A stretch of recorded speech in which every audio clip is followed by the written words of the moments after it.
morning everyone. For today's video, pupunta kami sa main hospital. Nicole, 36 weeks check up. Nicole, where are you? Vamos. You will check up with baby. On the way na kami sa school ni Nicole. I-drop namin si Nicole sa school. Tapos, diretso kami sa hospital, main hospital. Ano kasi, 36 weeks. Check up na. Umuulan ngayon na week. Kaya, umbrella is the key. Umbrella. Umbrella kami. Umuulan eh. Milagro yung mga ngayon. Walang away. Peace sila, peace. So, pagkadating sa school, si daddy nang papasok. Tapos, ako mag-antay na lang sa labas. And then, diretso ulit sa hospital. Rain, rain, go away.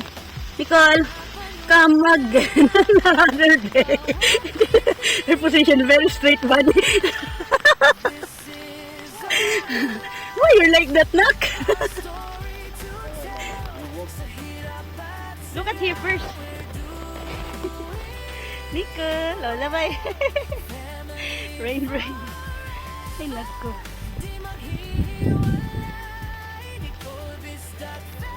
Love you. Nauna na sila. Tapos, mag-aantay na lang ako sa labas. Si Nicole, panay lingon.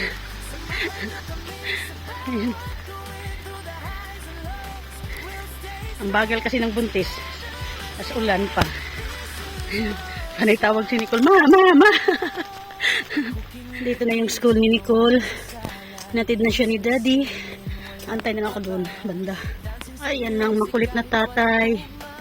No question na makulit din ang anak. We will try here. Here in 5. You ask the teacher? You ask the teacher? And what she said? And what else she said? Daming ibon.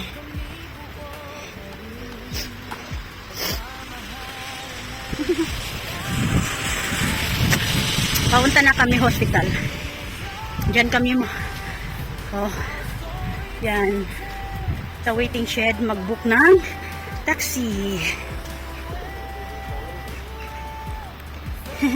Naligo yung ibon. Naway na kami sa hospital. Sa taxi na kami.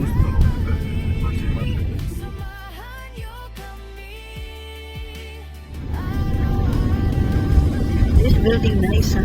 New? Huh? You wonder.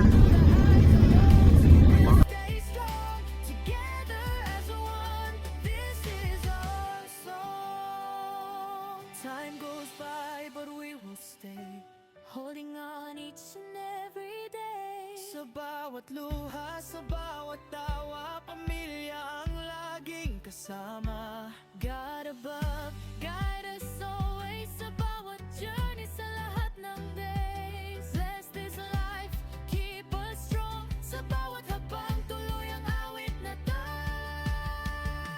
Dito na naman kami. Давай. Hospital. CR muna. CR kasi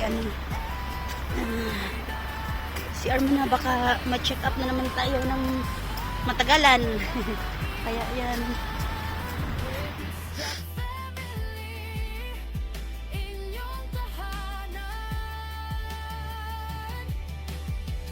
like, share, and subscribe today. Samahan niyo kami all the way through the highs and lows. We belong Ito yung ni baby today. to one. This is our song.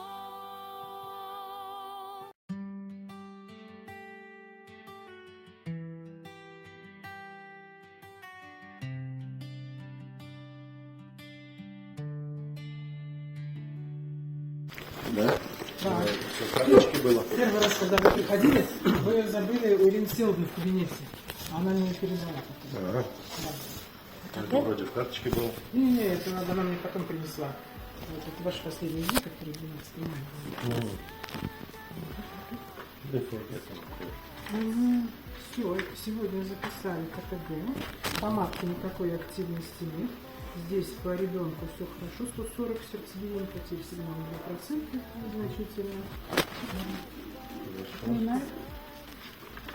Нормально. Так, в следующий раз вы ко мне придете. Через неделю, какой вам день удобно будет? Вы скажите, когда. Ну, я обычно приглашаю раз в неделю, если вот по средам. Среда удобна? Давайте в среду. Ой, если Вечером. третьего. Так, 110 не брали. Тут еще 3 июня. 26. Он такой же. Так, нам надо начать, правильно? Да. Я вообще она значит. Она соберет дома банку, принесет, она сделает вообще при доношенной беременности значит давать по 8 раз в неделю. Хорошо. Она должна каждый раз ночью приходить. Все. Все это вот я оставляю у вас. Есть одна на карте. Хорошо. И отпускаю. Знаешь, когда вам прийти, Да, все, придем. Сара, Все, пока приходите. Я спасибо. вас хорошо. Tapos na kami kay doktor. Ay, naku, umuulan pa din. Napagod si doktor sa kaka-translate. So, better husband na lang. Talking with husband. More better. Talking with their language. It's more better than translation. Ang lamig. Umuulan. Nag-book na kami ng taxi pa uwi. Dito muna ako sa loob mag-aantay. Ayan. It's ano na, 36 weeks. 36 weeks this week. Then next week ulit appointment for 37. Then malapit na daw ano baka anytime of this day. Baka next week. Anytime of that day next week daw baka biglang umiri ako. Papa. Miss Blue. Anytime of that day next week kasi 37 weeks na ako by next week na appointment. So, inano ulit ako yung heartbeat and baby movement, chinik ulit. Okay naman, lahat normal. Normal yung baby movement at saka yung heartbeat niya. Hindi siya masyadong nagalaw. Ano lang. Ano siya nagalaw yung after yung tinanggal mo yung tali sa tiyan ko at saka yung pang detect ng heartbeat. Saka na siya nagagalaw after yun. Nung habang chinecheck pa siya, bihirang-bihira. Parang mabilang lang yung galaw niya. Pero nung tinanggal na yung tali sa tiyan ko, ayun, panay galaw na niya. Nag-aantay na ako sa doktor, panay galaw na niya. So yun lang, that's all for today. Pauwi na kami, nag-book na ng taxi. Kaya nasa labas si Daddy. Asawa ko nag-aantay. So, yung ilong ko, tinawag ng doktor yung asawa ko, kinausap niya. Sila na lang mag-usap. So actually, mas maigi kasi yung, parang tayo ba, na komportable tayo sa sarili natin salita. Kaysa mag-translate paggagamit ng translator. That's better talaga yung salita natin, diba? So yun lang. That's all for today. Thank you for watching everyone. Ngayon na week maulan and next week maulan din. Kaya medyo malamig kasi mahangin. Pero at least hindi na snow. Bye-bye! Ayan na yung taxi. Nawawala pa. Minto doon sa harap. Bawal doon. Bawal na ang sasakyan doon eh. Oo. Saan naman yun siya? Which one? Maybe our location there. Tara, let's go there.